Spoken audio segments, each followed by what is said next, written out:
At my wedding, my fiancé's former girlfriend displayed intimate pictures of the two of them on a large screen.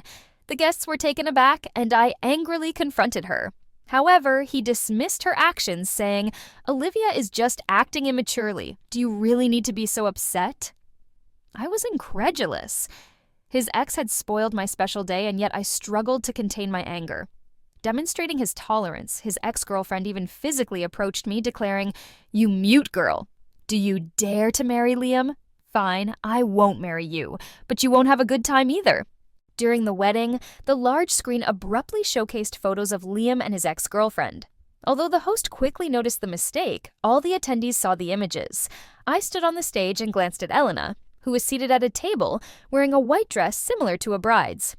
Overcome with rage, I walked straight up and slapped her. Liam witnessed this and forcefully pushed me aside, saying, "Olivia, she's just acting immaturely. Do you really need to be so upset?" I nearly lost my balance and couldn't fathom Liam's stance. Elena, with tears in her eyes, covered her face where I had slapped her. She whispered, "Liam, I wish you happiness. I'll manage even without you." Cherry blossom-like tears streamed down her face as she sadly fled. Liam instinctively wanted to pursue her. I called out to him, my voice cracking. The wedding had just begun, and he seemed ready to abandon me in front of everyone. Liam hesitated briefly, acknowledging the gravity of the situation, but then turned back to me and announced that the wedding would be postponed for 30 minutes. "I'll be right back," he said. I watched in disbelief as he walked away. My parents approached to console me, urging me to remain patient. However, I had a feeling Liam wouldn't return within half an hour. True to my intuition, an hour passed without any sign of him. To save face, I addressed the guests, saying, "I'm sorry, everyone. Today's event has been changed to a birthday party. It's my 25th birthday today. Please enjoy the cake. I'll return the gifts later. I hope you all have a pleasant time." I did my best to maintain dignity for both families. After the guests departed, Liam's mother left without a word. My parents were livid, and I could only comfort them in return. Once we returned to the hotel, I was utterly exhausted and couldn't help but try calling Liam. It took 6 attempts before he answered a video call. When the camera activated, Elena was present. "Liam, you need to come back quickly. The wedding is definitely in chaos, and Elena will be furious," I said. She sneered, "She's really flattering you." My heart ached and I didn't want to hear more, so I ended the call swiftly.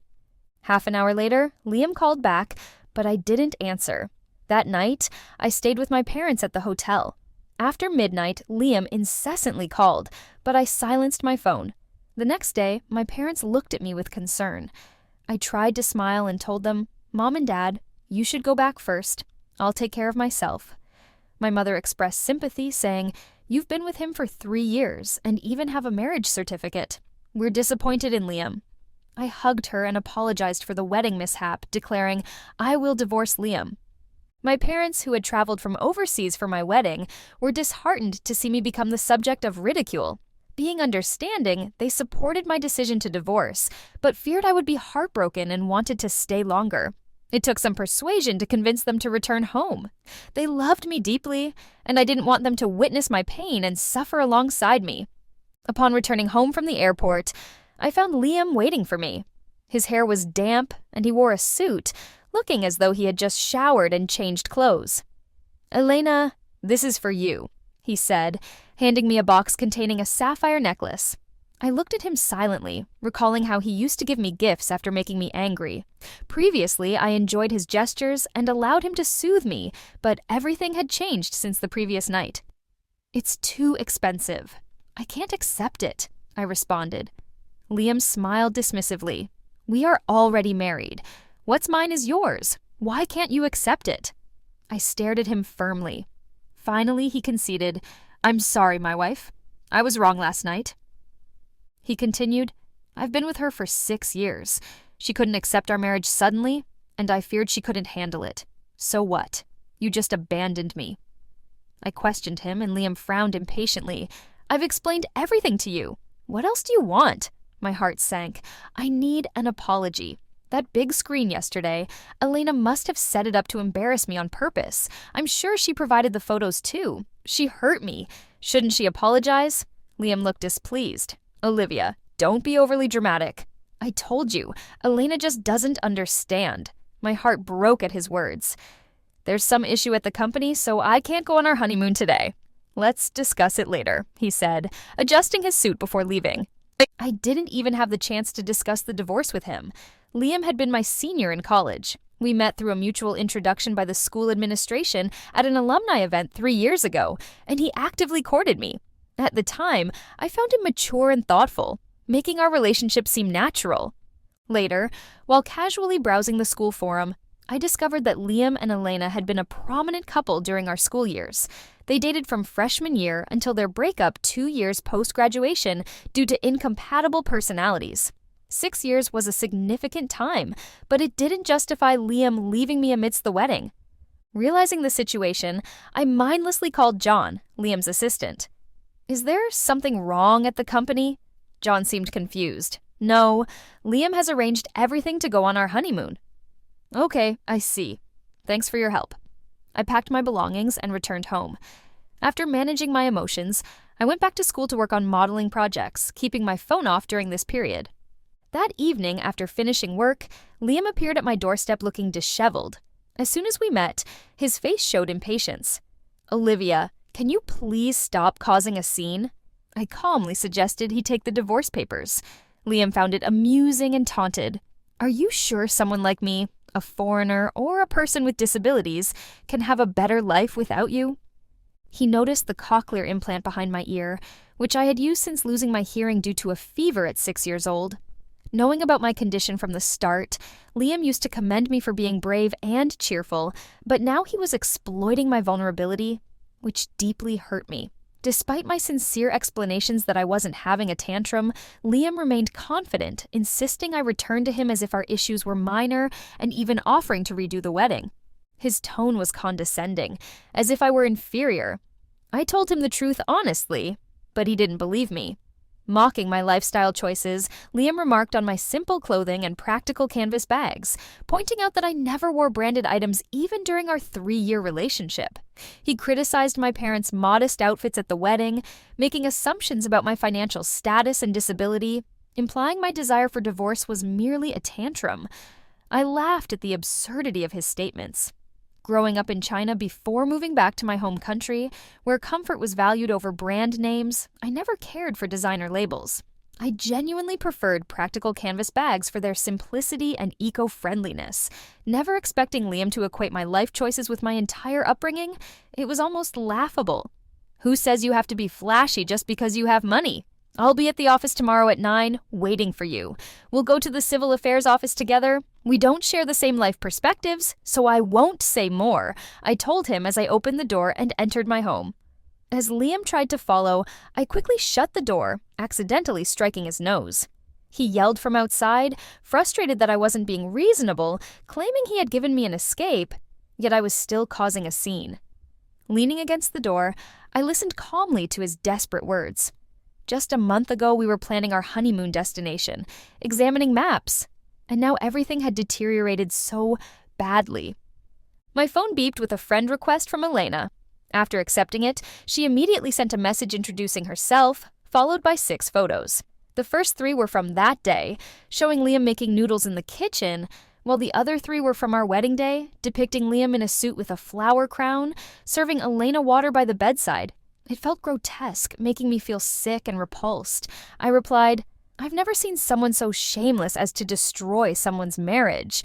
Elena responded with a cute emoji, stating that Liam didn't blame me, claiming I loved him deeply and was excellent at pleasing him. She asked if I truly couldn't live without him. I curtly responded, Our relationship is none of your business. Elena then triumphantly sent another message, boasting that she could reach him with just 1 phone call.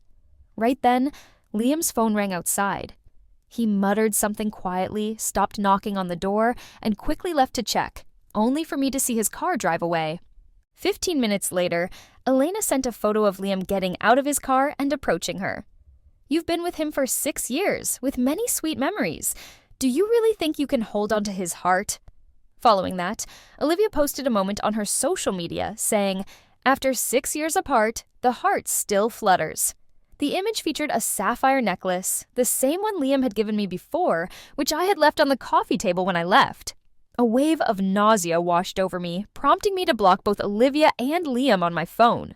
The next day, I went to Liam's company to find him. The receptionist must have heard about the wedding incident. Her eyes filled with pity as she looked at me, but I remained composed. Liam didn't answer my calls, so I asked John to inform him that I was waiting in the lobby. 2 hours later, Liam eventually came downstairs looking weary. Upon seeing me, his impatience was clear as he remarked, "Elena, being so dramatic will only make things worse for yourself." With a straightforward attitude, I told him, "Let's get a divorce. I don't want to talk to you anymore." Many employees passed by, overhearing my declaration and perhaps feeling embarrassed. Liam agreed to the divorce. I had driven there, so I personally escorted him to the Civil Affairs office. The car ride was tense, and I avoided looking at him the entire time. Eventually understanding my seriousness, Liam's tone softened as he pleaded, "Wife, I know I was wrong. Please give me another chance." He reached for my hand, but I avoided his touch. His once affectionate phoenix-like eyes now looked dejected. He had been central to my future for the past 3 years, yet he had managed to hurt me profoundly. Intentionally avoiding his gaze, I ignored him. At a red light, his phone rang, and I heard Olivia's voice on the other end. His expression tightened as he glanced at me subconsciously. Suddenly, a car rear-ended us. Thankfully, the impact was minor. 2 burly men exited the other vehicle, glaring at us as they approached. Liam got out, and instead of addressing the other driver, told me, "Olivia slipped at home. I need to go check on her. You handle the other driver and then drive back on your own." He attempted to comfort me with a kiss, but I turned away coldly. He paused, gave me an annoyed look, and hurriedly ran toward the departing bus. Under the scorching summer sun, my heart grew cold. The driver from the other car, seeing me alone, brazenly demanded 50,000 yuan up front. Despite them being at fault, with their car's headlights damaged and the bumper hanging loose, I was furious at their aggressive and unreasonable behavior and insisted on calling the police. Suddenly, a bald man grabbed a large wrench from beneath a car seat and swung it at me unexpectedly. I dodged swiftly, but was forcefully pushed down by another burly man from the same vehicle. I hit the ground unprepared, feeling a sharp pain in my abdomen and warmth trickling down my leg as the wrench struck my back. The intense, dull pain mixed with the twisting agony in my abdomen blurred my consciousness. Seeing me bleeding on the ground, the responsible party panicked and fled. A kind passerby called 120 and alerted the police. At the hospital, I was informed of a threatened miscarriage. The fetus was in critical condition. To save the baby, I needed to be hospitalized immediately to protect the pregnancy. Otherwise, I would have to undergo surgery for a swift recovery. "Please arrange the surgery for me, doctor," I pleaded. On the 4th day of my hospitalization, I coincidentally met John, who mentioned that his mother needed a hysterectomy. That evening, Liam arrived at my bedside looking disheveled, and so did Olivia. "Elena, he came to apologize," he said with a guilty expression. "I'm sorry. If I hadn't left, we wouldn't have lost our child." I coldly chuckled. "Don't worry. Even without this accident, I would have terminated the pregnancy." Liam's face paled. Unable to handle my response, Olivia intervened. "Elena, you can't speak without a hearing aid. You're disabled. How can you push away a man like Liam?" I smirked, raising my eyebrows at Olivia. "You can only rise if I divorce Liam. Now you're acting like nothing happened." Olivia's face turned pale, and she fell silent. Liam regained his composure and said, "Elena, I brought Olivia here to apologize to you." He gestured to Olivia, who reluctantly muttered, "I'm sorry. It was my fault for ruining your wedding. It was all my fault." I watched with interest as they staged the apology. Over the past few days, I had learned that Liam had taken Olivia on a business trip and promoted her to his chief secretary. "Liam, I just want a dignified divorce. After all, you are the company's president. If I speak to the press about things I shouldn't, it might tarnish your image as an entrepreneur." Liam was completely taken aback by my words, a hint of disdain appearing in his eyes. "Fine, let's divorce, but don't come back begging me later," he replied. I gave a faint smile. "I will never regret it." Early the next morning, I eagerly scheduled an appointment with Liam to visit the Civil Affairs Bureau. Once we completed the procedures, I felt significantly lighter. Olivia came out of the car to greet the newly divorced Liam, radiating joy. As we parted ways, Liam turned to me. "How will you cope without me?" Once I recovered, I immersed myself in work. The mathematical modeling project for the dam, overseen by my supervisor, was nearing completion. The government was about to open it for bidding, and many companies sought to meet me and acquire the dam construction data. "Elena, one company wants to meet you. When are you available?" I replied, "The company is Liam's. I wasn't aware they were also participating in the bidding process." To save time for everyone, I instructed my assistant Jack to inform all bidding companies to meet collectively, with no private meetings accepted. The meeting was held in the conference room of the school office building. Upon arrival, all the leaders of the bidding companies were present. This dam project was substantial, estimated to cost around $4.5 billion. Companies bidding for these public service projects not only stood to earn significant profits, but also enhance their reputations. Therefore, the attendees were all top executives. Elena, Olivia, and Liam sat together in the front row. When they saw me, disdain flickered across their faces. "This isn't your place," Olivia remarked, assuming I was there to cause trouble. Liam stood up, approached me, and warned, "Elena, we are divorced now. Don't mess up my business." I chuckled. "Liam, 2 months apart, and you're still so arrogant." Liam stared at me warily. Jack approached and said, "Liam, please take a seat first. Elena will explain everything." "No private meetings will be accepted." Liam looked puzzled. Jack introduced me to everyone. "Hello, everyone. This is my PhD advisor, Elena. She is the chief engineer responsible for the mathematical modeling of this dam project and will share the relevant data with all of you." Liam and Olivia's expressions changed instantly as they stared at me in shock. I walked to the podium and began explaining the data. When the meeting concluded, Liam rushed over to me. "You're the chief modeling engineer. How old are you?" I calmly responded, "Liam, don't you know there's such a thing as a prodigy? My father is a renowned mathematician, and my mother has a great reputation in the construction industry. Influenced by them from a young age, I've had a passion for math. I skipped grades to obtain my PhD.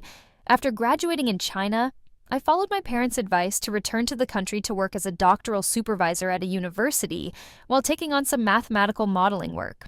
Perhaps my lifelong passion for mathematics made Liam my first love. With no experience in love, I failed to notice Liam's various neglects in our relationship. He never inquired about my family background, never cared about my work, and never involved me in his social circle. Looking back now, the sweetness was actually paired with indifference. Fortunately, I have nothing to do with him anymore. I turned and walked away. From behind, Olivia questioned, "She must be faking it." "Is she merely 25 years old? She's several years our junior. Who is she attempting to deceive?" To honor the successful completion of my project, the school administrators organized an evening dinner. By chance, I encountered Liam there. He was impeccably dressed, accompanying a group of distinguished individuals. Upon noticing the school leaders, he approached our table to greet us, visibly surprised to see me present. The same school leader who had previously introduced me to Liam was also in attendance. As Liam took his seat, the school leader began a conversation. "Liam, I'm familiar with Elena. She's an exceptionally talented young woman. I've introduced her to you with high expectations. You two have been together for 3 years, and I was pleased to see your relationship flourishing. However, I didn't anticipate you feeling uncertain at the wedding. Are you aware that she's actually a PhD lecturer employed by the school with a substantial salary?" Liam appeared perplexed. "She's so young. I always assumed she was just an exchange student." The school leader frowned. "Who mentioned she was an exchange student? She's an expert in mathematical modeling, has developed numerous projects, holds several patents that could sustain her for lifetimes, and both of her parents are esteemed professors." Liam's expression was one of disbelief. Meanwhile, I felt belittled, as Liam seemed to believe I was lacking and must be academically mediocre due to my simple attire, assuming I was a disadvantaged exchange student. "Teacher, Liam and I are no longer together. Let's not dwell on the past," I responded. At the end of the evening, Liam insisted on driving me home. Politely, I declined and opted for a taxi instead. However, when I arrived home, Liam was already there, waiting at my doorstep. "Honey?" He greeted me as if forgetting we were divorced. I looked at him composedly, teasing him with a faint smile. "Liam, we are divorced." He attempted to hold my hand, but I evaded it as if avoiding germs. "Honey, I regret it. I can't seem to move on from you in these 2 months. Can we reconcile?" I found his persistence amusing. When we divorced, he had claimed I would regret it. Now it seemed he was the one regretting. Whether his emotions were genuine or he had hidden intentions, I could no longer discern. Moreover, I had no desire to find out. I had no plans to turn back and firmly rejected him. In the days that followed, Liam continued to appear in my life frequently. While I was conducting experiments in the lab, he would wait outside with flowers. During my lectures, he would sit quietly like a submissive student, watching me intently. He even showed up at my house in the mornings with breakfast. His relentless presence became irritating. When Liam approached me once more, I confronted him head-on. "I won't interfere in the bidding process. It's entirely up to the company's strength." Liam's expression faltered. "Elena, I truly regret it, and it's unrelated to the bidding." After a brief pause, I looked up with a calm yet determined gaze. "But I don't love you anymore." Liam's eyes darkened, and he didn't visit me that day. However, later that night, I received an unfamiliar call. Olivia was crying on the phone, requesting that I pick up Liam from a bar and take him home. Finding it odd, I hung up immediately. The following day, Olivia visited the school to find me. She pressured me, implying that I could easily influence the bidding process through my connections, and suggested I should help Liam because of our past relationship. Feeling powerless, I left as it was time for my class. In a desperate attempt, Olivia warned me that I would regret not assisting. I paused, turned to face her, and seeing the bitterness in her beautiful face, I smiled. Knowing they were determined to complicate my life, I decided to take the initiative. Before entering the classroom, I uploaded the conversations Olivia had sent me online, along with photos of her and Liam. By acting quickly, I not only debunked the rumors she spread, but also exposed both her and Liam. This move made it unlikely for them to participate in the bidding process. Soon, the school was preparing to celebrate its anniversary. Following Jack's advice, I purchased some elegant clothes from the mall. On the day of the celebration, I wore a formal white evening gown and joined my fellow alumni for a joyful evening. A figure approached me, and Liam's eyes met mine intensely. "Elena, you look stunning," he complimented. I raised an eyebrow in response. I knew I wasn't unattractive. I simply didn't prioritize grooming or makeup. Liam's demeanor softened slightly as he explained that Olivia had spread the rumors without his knowledge. I shrugged indifferently, saying, "Doesn't matter, I still managed to get back at you all." Olivia had posted on the school forum that I had abandoned my fiancé of 3 years after achieving success, exploiting him and misusing his money. In retaliation, I exposed her involvement in sabotaging my wedding and Liam's affair. Jack also shared my accomplishments to demonstrate that I was successful before meeting Liam and had substantial savings beforehand. I had evidence, including photos of them staying at a hotel during the same dates I was hospitalized for a miscarriage. This move silenced the toxic pair. Liam looked remorseful, asking if we could reconcile. I feigned surprise, recalling how he had professed his deep love for Olivia over 6 years. "You regret it, Liam. Can you give me another chance?" He was a young man with deep, expressive eyes and bright features that still held a hint of childishness. "It's you," I responded calmly. "I'm surprised, Elena," he exclaimed excitedly. The school leaders exchanged glances and asked, "Elena, do you know Daniel?" I smiled at Daniel. We had actually met during our teenage years. My parents felt that my math progress at the current school was sluggish, so they sent me to a tutoring class in China during winter and summer breaks. We met there and later reunited at an international Olympiad math competition. After that, my busy doctoral projects caused us to lose contact. Daniel was thrilled to see me approaching and gave me a tight hug. It was wonderful to see him. The school leaders were right. Daniel was indeed an exceptional student. While we chatted and enjoyed ourselves, Liam, who had been standing nearby, wore a grim expression. But no one paid him any attention. Since I had posted the incident involving him and Olivia on the forum, his reputation had plummeted. Even teachers who had once been proud of him denied ever teaching him, including the school leaders. Liam seemed eager to join our conversation, but since Daniel and I were discussing math problems, he couldn't contribute. After some time, Olivia, all dressed up, came to find Liam, but he avoided her with a stern expression. When the event concluded, Daniel remained unsatisfied, repeatedly asking for my phone number. "Worried, Elena? You won't suddenly lose contact with me this time, will you?" I shook my head. "I'm currently employed at a university, have signed a contract, and won't be leaving for 5 years." Realizing his excessive enthusiasm, Daniel smiled apologetically. "We'll meet tomorrow." Later, I discovered that Daniel had applied to teach at a university and became my colleague. He even rented the house across from mine, becoming my neighbor. I'm not skilled at cooking, so naturally he began preparing meals for me daily. Gradually, apart from work, we became almost inseparable. Although I'm not foolish, I could sense his feelings. I had just ended a previous relationship and didn't want to rush into a new one so soon. Fortunately, Daniel never brought it up, instead discussing math problems with me each day. I enjoyed this routine, but Liam continued to linger around. The one corporation lost its qualification to participate in the bidding for the troublesome project, which deeply affected Liam. I heard from colleagues that he spent a week drinking at a bar and even broke up with Olivia. I'm a straightforward person. Since he's divorced, I don't care about his affairs. I just want to concentrate on my research. However, beneath the calm exterior, tensions were rising.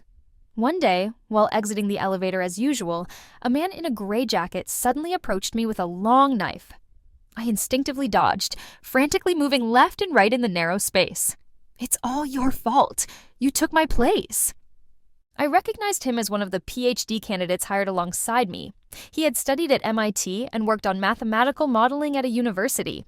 However, the school leaders claimed he lacked creativity and couldn't handle the modeling work. "You idiot! Go to hell!" He swung the knife at me again, this time cutting my arm, causing blood to gush out. I called for help, but no one was around.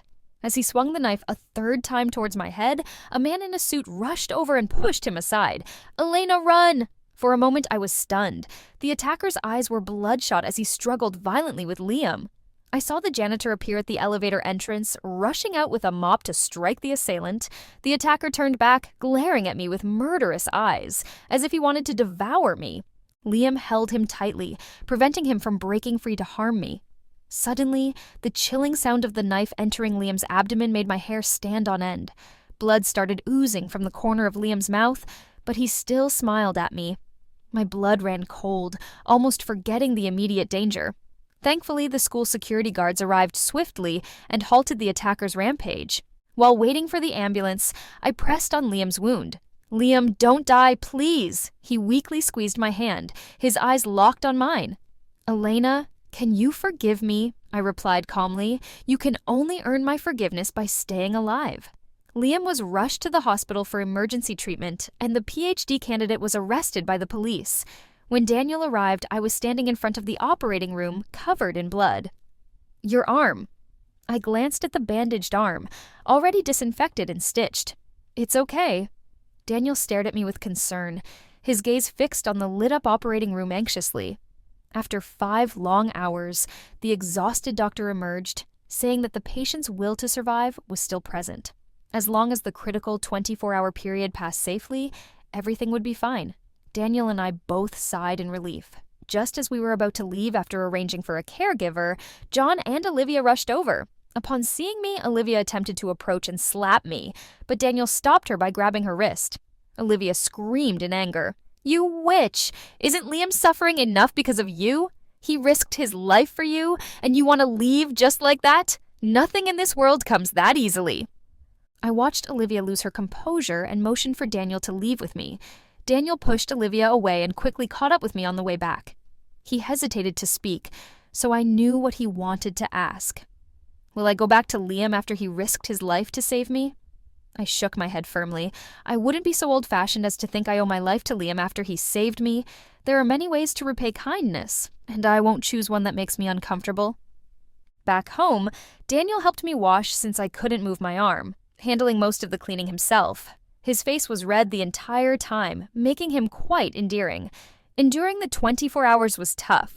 But when we learned that Liam had regained consciousness, Daniel and I went to the hospital to visit him together. Liam's face paled even more upon seeing Daniel and me together. I approached his bedside and told him that he shouldn't feel obligated to repay the favor, or I would despise him. With that, I shattered all of Liam's illusions. This time, he had saved me, compensating for all the harm he had previously caused. Evening out our score. Hatred can be mentally exhausting, and I don't want to waste my energy on someone who doesn't deserve it. The moment you can leave on your own will be the moment I forgive you. Liam listened silently and didn't respond. After conveying what needed to be said, I left with Daniel. 2 weeks later, when Liam was discharged, I personally went to pick him up.